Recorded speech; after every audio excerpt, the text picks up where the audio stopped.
সদ্যই শুরু হয়েছে জি বাংলায় দুর্গামণি ও বাগমামা। ইতিমধ্যেই মানালি মনীষা দে এবং রাধিকা কর্মকার জিতে নিয়েছে সকলের মন।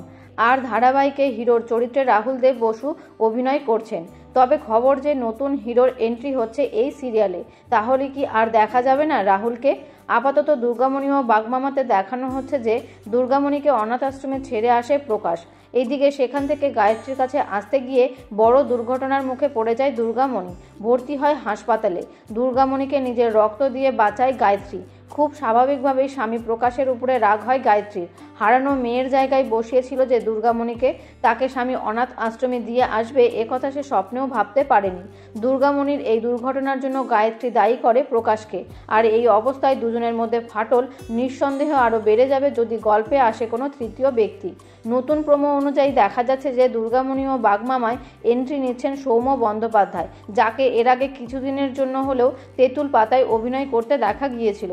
সৌম্য নিজেই নিশ্চিত করেছেন দুর্গামণি ধারাবাহিকে তার এন্ট্রির কথা। সৌম্য এও জানিয়েছেন যে মোটেও রাহুলের জায়গা তিনি নিচ্ছেন না, তবে মানালির প্রাক্তন স্বামীর চরিত্রে তাকে দেখা যাবে। অর্থাৎ প্রাক্তনের জীবনে এন্ট্রি নিচ্ছেন তিনি। তবে সেটা কি ভিলেন হয়ে তা সময়ই বলবে। তো বন্ধুরা, এই ধারাবাহিকটি আপনাদের কেমন লাগছে তা কমেন্ট করে জানাতে পারেন। ধন্যবাদ।